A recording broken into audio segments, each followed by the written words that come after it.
Edison Martínez. ¿Qué es el gozar y qué es el goce? Cuando amamos, ¿disfrutamos del amor o el amor nos disfruta? Del gozar al goce es un espacio para divisar esa línea pequeña entre el placer y el exceso. Hola, soy Fernando Guanoquiza y junto a Plax Films vamos a llevarte al mundo del cine, de la literatura, de la ciencia, del erotismo, del amor, del desamor y de los excesos. Esto es Del Gozar al Goce. El día de hoy vamos a topar un tema bastante delicado, bastante complejo también. Vamos a hablar de las nuevas masculinidades y de la discapacidad. Es un tema que va más allá de lo teórico y de las etiquetas.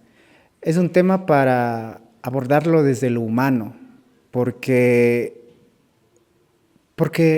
cómo los hombres manejamos esta masculinidad y mucho más cómo las personas con discapacidad tratan de justamente llenar estos estereotipos del hombre, del macho. Y para este tema tengo el gusto de tener aquí a un gran amigo y que es parte del CONADIS, justamente es la persona indicada para conversar en este capítulo el día de hoy. Mi querido amigo Edison. Edison, ¿cómo estás? Hola Fer, qué gusto compartir estos espacios nuevamente contigo. Sin duda alguna es un tema que llama mucho, y llama mucho porque es de las cosas que no se hablan. Uh-huh. ¿Qué es una nueva masculinidad? ¿Cómo lo vemos? ¿Desde qué lado se está hablando ahora de una nueva masculinidad? Para entender esto, primero deberíamos hablar de lo que es la masculinidad. Uh-huh. Y esta masculinidad parte de un constructo social que es dado a través de la asignación de roles, ya sea a una u otra persona. En el caso de la masculinidad, son los roles o funciones que se les da a la figura de hombre dentro de la sociedad. Podemos considerar que los roles de la masculinidad, del ser hombre, están dados a través de las herencias. ¿Y qué es lo que nos han heredado? Nos han heredado varios estereotipos de lo que debe ser y lo que no debe ser un hombre. Justamente las nuevas masculinidades a lo que apunta es a la ruptura de los esquemas tradicionales o convencionales para dar paso a nuevas formas de ser hombre. Nuevas formas de ser hombre. Nuevas formas de ser considerado lo masculino, ¿no? Pero si vamos a hablar de hombre-mujer, entonces vamos a hablar de las nuevas masculinidades, de los nuevos roles que se le asigna socialmente al género del hombre. Ajá. Hay una diferencia, ¿no?, entre macho y masculino, que son cosas como que tratamos de diferenciar ahora, ¿no? Claro, dos connotaciones muy diferentes.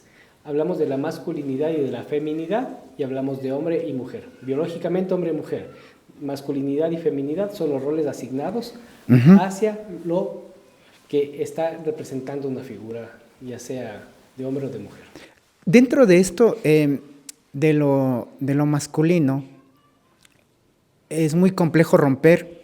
Por ejemplo, ahora estás aquí en mi pueblo, en Sequisilí, y aquí, por ejemplo, hay mucho constructo del macho, más no del masculino, del hombre, que un hombre que se permita, por ejemplo, llorar frente de alguien o en público, ¿no?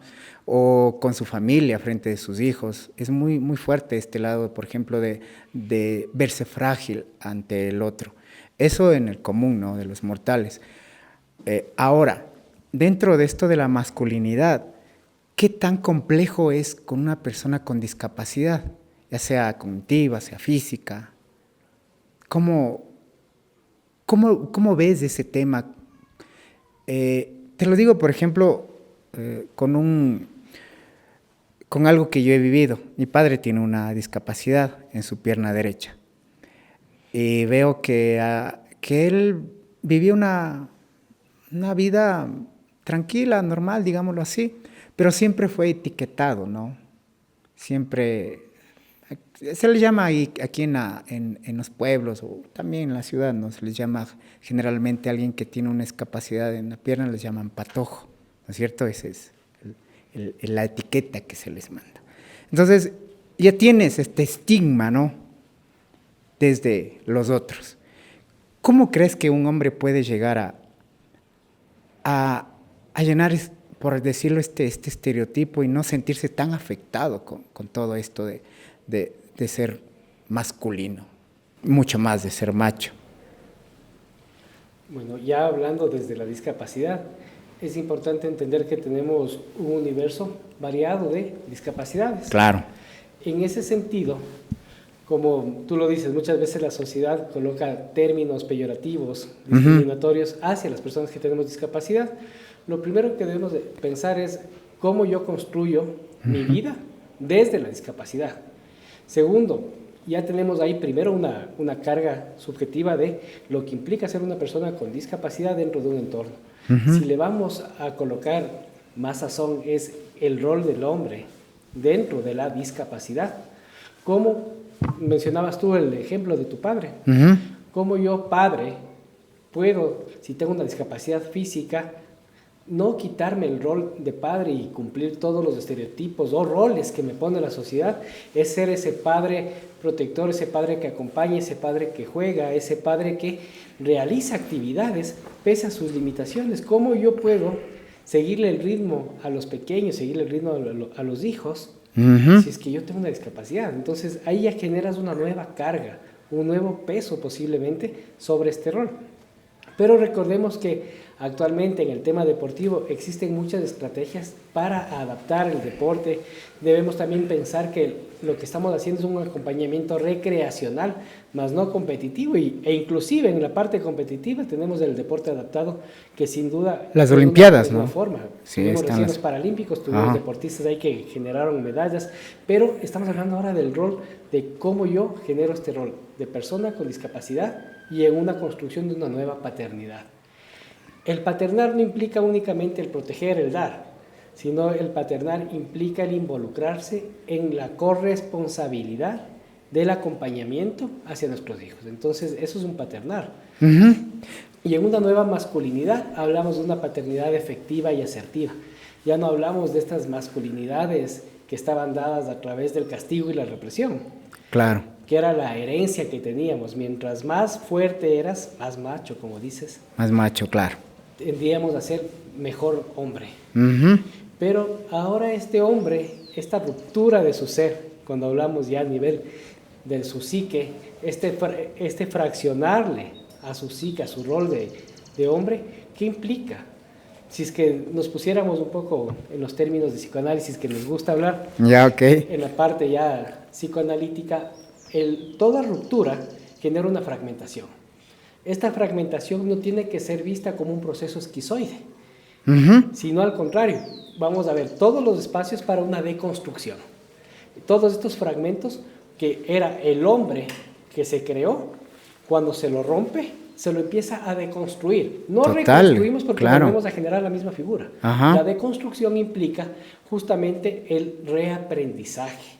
Este reaprendizaje implica conocer nuevos roles. Estos nuevos roles en los cuales yo me quito esta investidura del hombre macho super alfa y me coloco en el rol primero. Si voy a paternar, solo voy a paternar en pareja. Implica dos cosas muy diferentes. Cuando paterno solo, tengo una compañera que está maternando sola también en algún momento y vamos a hacer un equipo a la distancia.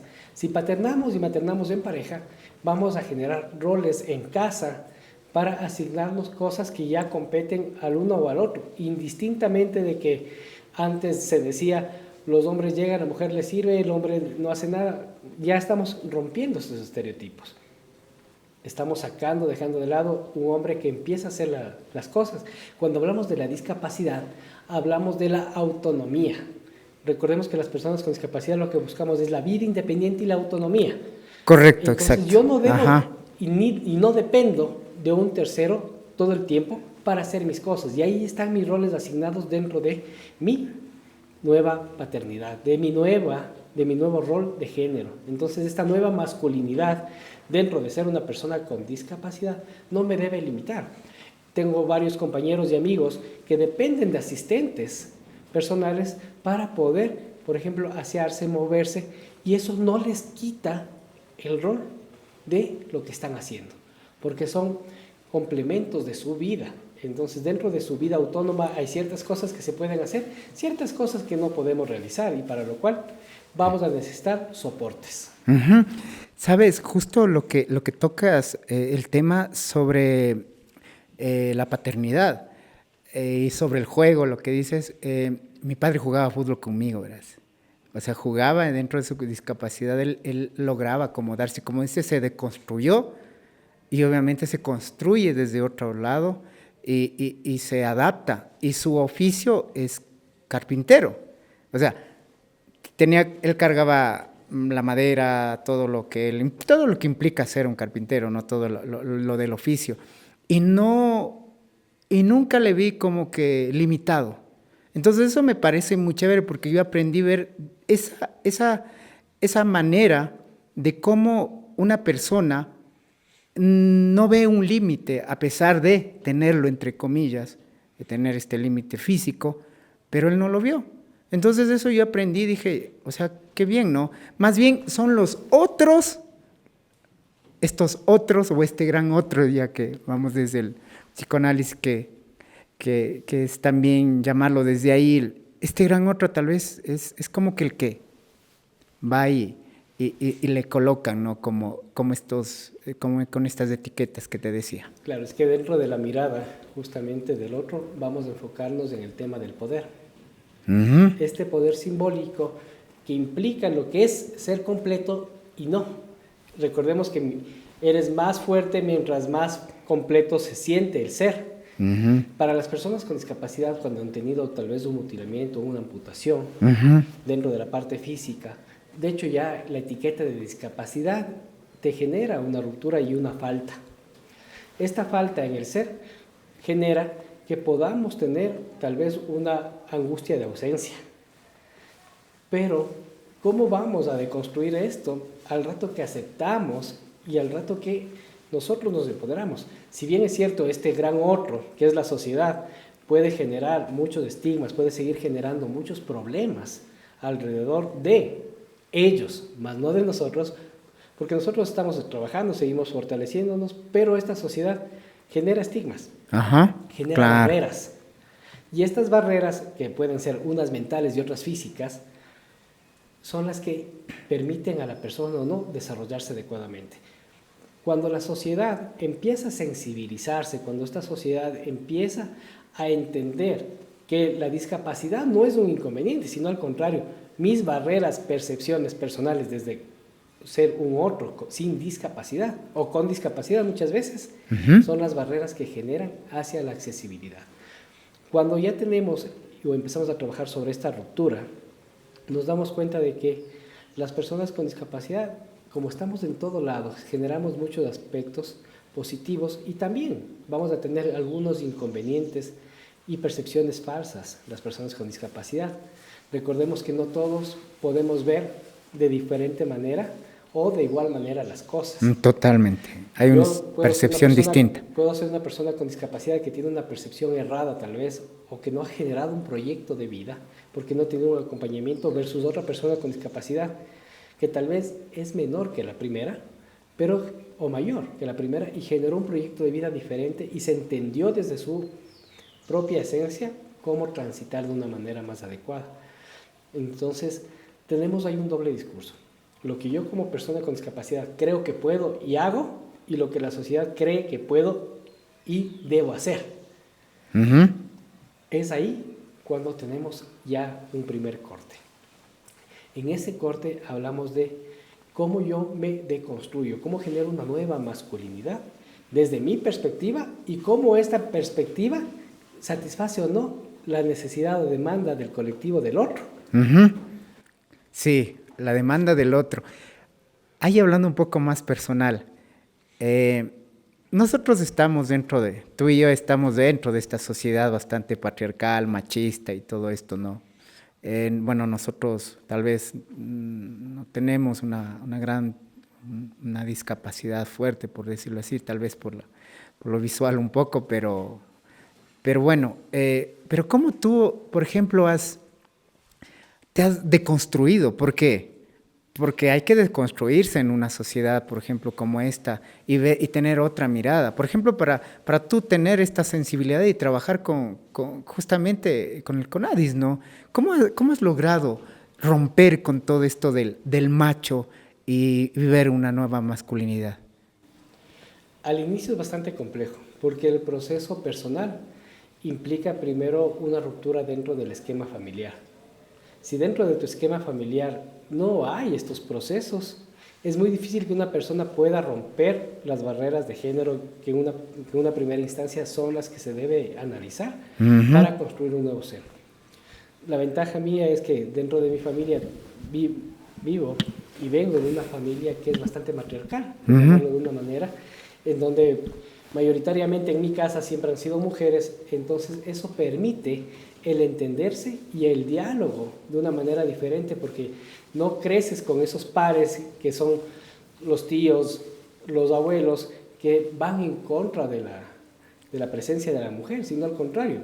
Si vas viendo cómo se van adaptando estos nuevos roles, cómo tus tíos, tus primos, pocos, que sean de paso, tienen este interrelacionarse con las mujeres de la familia. Con las mujeres. Eres de Ambato, ¿no? De Quito he crecido en Ambato. He crecido en Ambato. Es que para Ambato, por ejemplo, es muy matriarcal también. Si te has dado cuenta, o sea, Ambato es súper matriarcal. La mujer lleva, aquí también aquí en Sequicilí también es matriarcal, verás, el pueblo.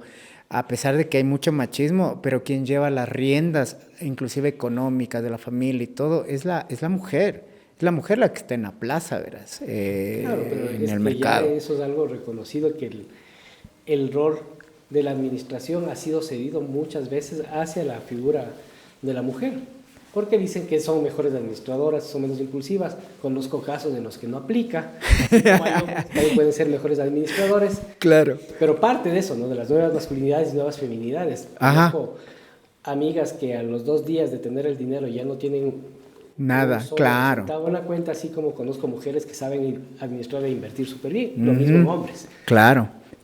Pero en ese sentido, estas mujeres que van criando nuevas generaciones en las cuales ya no les insertan este chip de que, por último, acabas de comer, te levantas y lavas tu plato. ¿Por qué tienes que esperar que un otro haga tus actividades? Eso yendo Sea desde, hombre o claro. mujer. Entonces, el hecho de la crianza genera muchos problemas cuando en esta sociedad tienes un núcleo familiar que ya está sensibilizado versus los núcleos ampliados familiares en los que posiblemente tienen todavía este esquema tradicional de que ¿cómo le vas a hacer barrer al pobre hijo? ¿Cómo le vas a hacer lavar los platos al pobre guagua? ¿Qué te pasa? Claro. Entonces son rupturas que generas y poco a poco el resto de gente va a ir entendiendo. Pero no es hasta que tú como ser entiendes cuál es la responsabilidad que tienes y la función que tienes dentro de tu núcleo social. Porque al final del día, si yo espero que otros hagan mis actividades, lo único que estoy haciendo es volverme un codependiente. Y esta codependencia, al final del día, yo dependo primero de mi mamá y luego voy a codepender de una pareja. Y esa codependencia emocional es la que no le va a permitir trascender. Y ahí tenemos justamente estos problemas dentro del interrelacionarse con un otro, en el que es que yo no puedo vivir sin ti. ¿Vivir sin ti en qué sentido? No puedo vivir sin ti porque me ayudas o me das haciendo todo, porque yo no sé hacer las cosas o porque simplemente no tengo el valor de enfrentarme a una vida solo. Las personas que hemos vivido en diferentes etapas de nuestra vida, solos o en pareja, entendemos lo que es esta ruptura y el codepender muchas veces de una pareja o de una familia y no poder dar ese salto hacia hacer realmente mis cosas de una forma independiente o autónoma. Como persona con discapacidad es lo que se busca. Porque también las familias hacen este mal rol de decir, es que él no puede, pobrecito, tiene discapacidad, ¿cómo va a hacerlo? Y sobreprotege. Esta sobreprotección de la familia hacia la persona ya genera también otro problema más, porque ahí hablamos de que no le deja generar esta autonomía. Esta sobreprotección, este género que estamos hablando, estas imposiciones de roles, hacen que sea una persona sobreprotegida y ni siquiera sepa cómo ser hombre o ser mujer. Ujú. ¿Cómo construyo una masculinidad desde ahí? Entonces, lo que voy a construir es copias de lo que veo. De lo que veo, exactamente. Replico, o sea, claro, veo eso y digo, eso es ser masculino. Y copias. ¿Sabes que mi terapeuta decía que la trampa de la madre es discapacitar al hijo? Es muy interesante eso. Y hablábamos, no sé, tú sí le debes conocer a Iván Sandoval. ¿Ya? Iván Sandoval igual alguna vez conversábamos Le porque... mandamos un saludo a nuestro analista. Sí, El Iván. analista de todos. De todos, de medio Quito, ya, de la mayoría de psicólogos. Ya, Iván decía igual esto, ¿no? Le contaba, alguna vez le comentaba esto de cómo es nuestra dinámica aquí en el pueblo. Y me decía, claro, es que la madre muchas veces es la que necesita tenerle al hijo ahí y necesita que no haga las cosas, que no vaya y lave el plato, porque cuando se vaya, de ley le va a necesitar a ella, o otra madre que vendría a ser la esposa, ¿no? Entonces cumples este complejo edípico más desde la cuestión de la madre, cómo le incapacita al niño para que no se desapegue, no haga el corte con su mamá. Claro, es que ahí ya nos referimos hacia algo que es un poquito más hacia atrás, cuando hablamos de, justamente, ahí vamos a citar un poco a Freud, en el hecho de la completud o incompletud del ser. Y esta falta lacaniana que se menciona también, cómo es la falta en la mujer. La visión que tenía Freud justamente es que las mujeres son seres incompletos. ¿Por qué? Porque no tienen falo. Porque están castradas. Ajá, es la castración de la Es la cámara. castración, claro. Y en este proceso de castración, el único momento de completud de la mujer, lo mencionaba Freud, era en el embarazo. ¿Por qué? Porque era la captura del falo del hombre en ella. Entonces, esa es la manera en la cual ella se vuelve un ser completo. Ahora, después del alumbramiento, ella pasa a ser un accesorio de su hijo, que es un perverso, los guaguas, ¿sabes? Polimorfo. Son los perversos polimorfos. Claro. Entonces los guaguas empiezan a usarle a la madre como un instrumento.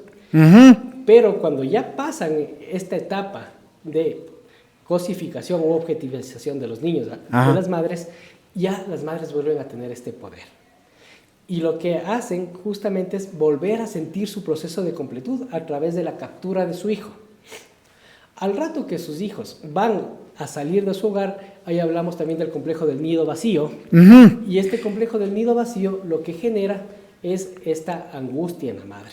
Porque la madre, esta madre que fue siempre devoradora, como lo decía Dolto, cuando esta mujer o madre devoradora... Sí, la madre devoradora. Le tiene en posesión a su hijo y lo suelta, no tiene nada que hacer.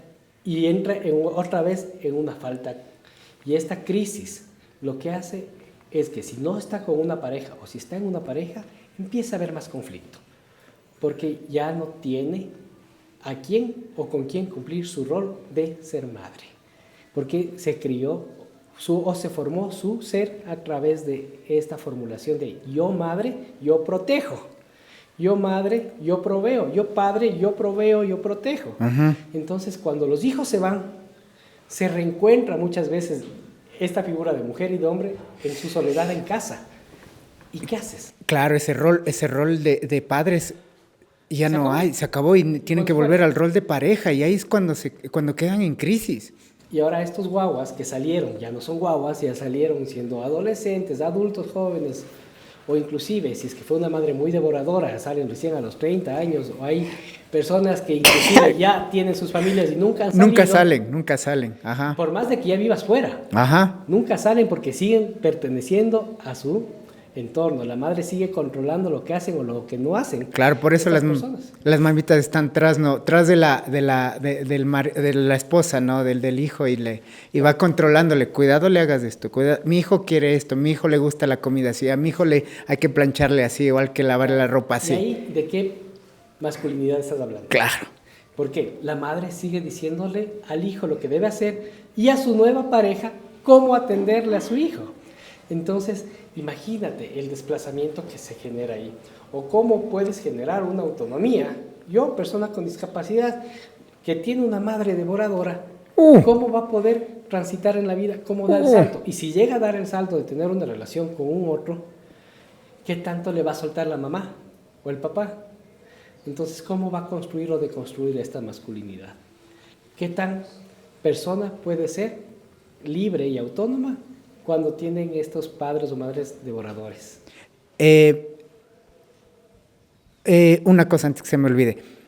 A veces yo he visto casos donde la madre puede psicotizar a un hombre que sufre una discapacidad. Yo he visto. Entonces, la madre, como le impide ser, como le impide entrar en el simbolismo, porque no le deja ir a la parte de la cultura, o sea, desarrollarse en la sociedad, lo aísla tanto, o sea, lo discapacita más, lo termina psicotizando. O sea, eso es fuerte. Claro. Ahora, dentro del ámbito ya más social, dejándole un momento en pausa tal vez la parte psicológica y pasarnos al lado antropológico, también es importante ver cuál es la función que tiene la persona con discapacidad dentro de la sociedad. Muchas veces eso es lo que no se ve y antropológicamente lo que la sociedad acostumbra es a desplazarlo o a aislarlo. ¿Cómo yo, como persona con discapacidad, vuelvo a tener este protagonismo dentro de la sociedad? ¿O cuál es el protagonismo que la sociedad me permite tener? Vámonos años atrás, unas décadas atrás, cuando todavía la persona con discapacidad era escondida Sí. en el entorno social. Sí. Entonces, estos hombres con discapacidad, ¿cuál era el rol que tenían? ¿Cuál era justamente la carga que estaba asignada? Es así que después de los programas sociales que empieza a tener un cambio el país, empieza a evidenciarse la discapacidad no como un problema, sino como una realidad, es que empiezan a haber nuevos roles. ¿Cuál es el rol? También vamos a ir unos años más adelante, este rol en cambio de que la familia lo utiliza como un sistema de asistencialismo para su economía. Eso pasó, ¿no? Eso pasó mucho. Y luego, ahora nos encontramos en una nueva etapa en la cual estamos luchando día a día para que la persona, yo como persona con discapacidad, trasciendo a ser autónomo y no dependo, ni quiero depender económicamente de mi familia. Y mi familia no se use mi persona y mi condición como persona con discapacidad para recibir un bono y ellos estar bien y yo no tener acceso a nada. Y eso es ahora la ruptura. Tenemos el espacio de el desplazamiento y esconderle a la persona al ser una persona que es utilitaria para la familia, al momento actual en el que estamos, inclusive desde nuestra institución, fortaleciendo las políticas públicas para que las personas con discapacidad sean autónomos y podamos estar presentes en todos los ámbitos, sean de salud, deportes, de educación, la parte financiera que es muy importante en los proyectos de emprendimiento. Estamos trabajando eso como CONADIS. Claro, como el CONADIS también me imagino que tratan mucho de justamente darles este otro lugar, ¿no? a los discapacitados, o sea, no llegar a esos extremos como tú dices, ¿no? Como el hecho de esconderlos o el hecho de que sean utilitarios para sacar un provecho económico, sino más bien que tengan una independencia y claro, no sean incapacitados inclusive por su propia familia, ¿no? Claro, el entender que las personas con discapacidad estamos en un nuevo momento histórico en el cual trabajamos desde nuestra institución el fortalecimiento de las políticas públicas, ¿para qué? Para que las personas que tenemos discapacidad y las familias podamos entender cómo debemos transitar ahora. La sociedad también a través de las políticas públicas que vamos construyendo van entendiendo cuáles son estos roles que tenemos como sociedad para poder hacer más accesible nuestro entorno. Y nuevamente ahí indicar que la discapacidad no es el problema, sino el problema es la falta de sensibilidad como sociedad para la inclusión o integrar a las personas realmente en un espacio. Eso es muy importante. Yo te voy a contar igual. O sea, cuando era niño, te cuento esto, cuando yo era niño, yo paseaba con mi padre, o sea, nos íbamos a cualquier lado. Todo niño le quedaba viendo así. O sea, súper raro, ¿no? Como que si fuera no sé, un dinosaurio rosado del man, así le veían como fenómeno, o sea, y le quedaban viendo la pierna, obviamente, todos los niños. Entonces, ¿Cómo cambiar eso? ¿O ya ha cambiado? Ya no hay esa mirada tanto de estigmatizar justamente a este otro, no sé. Creo que ya ha habido un salto bastante fuerte dentro del tema de el respeto al otro. Y ahora yo creo que las personas, y espero que las personas en su gran mayoría, no se asustan, no se alertan, no se alarman cuando ven un otro diferente. Exactamente. Porque es como yo transito y yo voy caminando por la calle y yo sí voy notando por lo que vamos trabajando en el tema de discapacidades, digo, mira, un usuario de silla de ruedas, un usuario de bastón, una persona que tiene un perro guía, pero yo los voy identificando para saber cuáles son la población con la que voy interactuando día a día, que muchas veces es invisibilizada. Sí. Pero también el hecho de que no sea notorio la presencia de una persona con discapacidad implica también que ya está incluida dentro de un espacio. Porque mientras menos ruido genera algo, es porque ya está trabajado. Ahora, sí todavía tenemos muchas cosas que trabajar. Cuando voy por la calle y veo que en el lugar donde está la rampa está parqueado un auto y un usuario de silla de ruedas no puede bajar, obviamente ahí es cuando nos hacemos más visibles.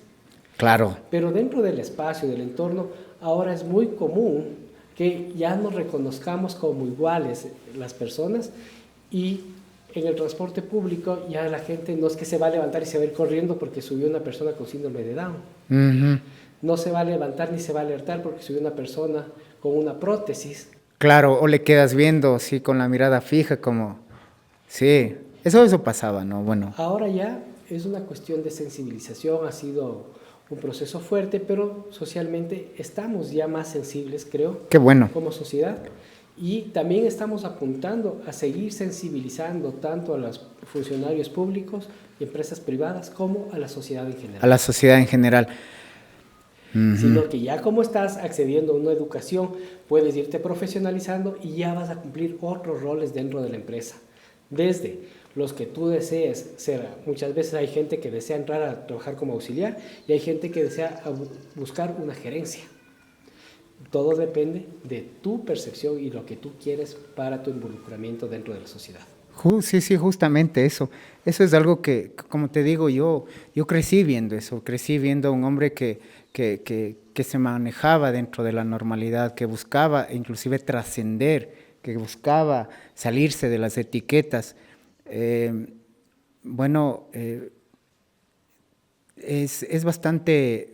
bastante fuerte hablar de esto, es bastante complejo también, creo. No sé si podamos con este capítulo, con este podcast, tratar de más o menos explicar justamente cuán complejo es como un hombre, ¿no? Que ya solamente el hecho de ser hombre, no sé, yo te lo digo desde mi percepción ahora, para mí siempre ha sido difícil como encajar en este estereotipo del hombre, ¿no?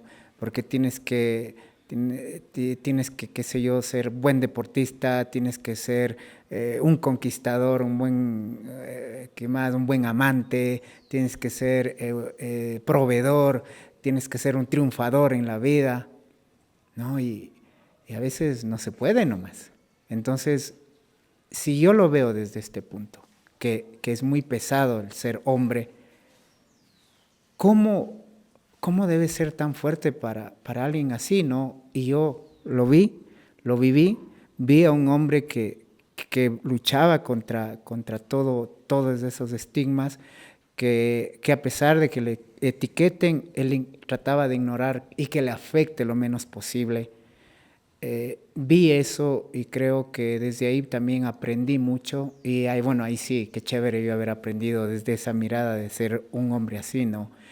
Y yo desde ese lado puedo comprender cómo un hombre con discapacidad puede tener una masculinidad distinta, porque también te cuento, mi madre se fue cuando yo tenía 10 años y él me crió solo, y yo soy el único hijo y me crió solo a mí. Entonces imagínate, ese es un rol de una nueva masculinidad, porque él se quedó a cargo de mí y seguía su rol de hombre que trabaja, que provee, y su rol también de, no sé, de alguien que está en la sociedad tratando de darle a su hijo una educación y la mejor, ¿no? Que siempre eso venía de él. Uh-huh. Justamente el hecho de generar una nueva masculinidad dentro de la discapacidad implica en una primera instancia generarte y reconocerte como un ser autónomo, un ser que puede hacer y deshacer con sus ideas, sus principios, sus actividades. Segundo, implica también el reconocer que hay toda una estructura por detrás que te va a apoyar y te va a sostener.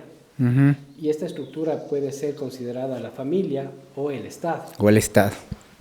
Y en una tercera instancia es el entenderse dentro de la dinámica familiar y saber también reconocer muchas veces, personas con y sin discapacidad, nuestros límites. Uh-huh.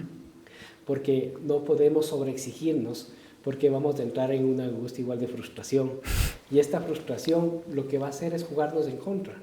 Uno tiene que ser muy sincero y directo consigo mismo y decir, hasta este punto puedo, y desde aquí en adelante tal vez necesito apoyo, necesito ayuda de un otro, de un colectivo. Y en eso sí me gusta mucho destacar el trabajo que tienen las mujeres a través de la sororidad. Ajá. Cómo yo como mujer me apoyo en este colectivo. Los hombres también somos bastante solidarios entre nosotros y nos apoyamos, pero ¿hasta qué punto nos involucramos en el acompañamiento emocional? Eso es muy importante, amigo. El acompañamiento emocional es en el que todavía la estructura de hombres no nos permite a todos decir, ¿sabes qué? Me siento de esta manera por esta razón. Exactamente. Y que el otro te responda desde una afectividad. Con un abrazo, por ejemplo, ¿no? Te responda desde una crítica o desde un juzgamiento. Sino con un abrazo, con un estoy aquí, tranquilo, ¿no? Muy chévere. Gracias, querido amigo, por compartir con nosotros aquí en este programa que trata justamente de difundir todo esto de la salud mental, las nuevas masculinidades, el feminismo visto desde otra forma, desde otra mirada también.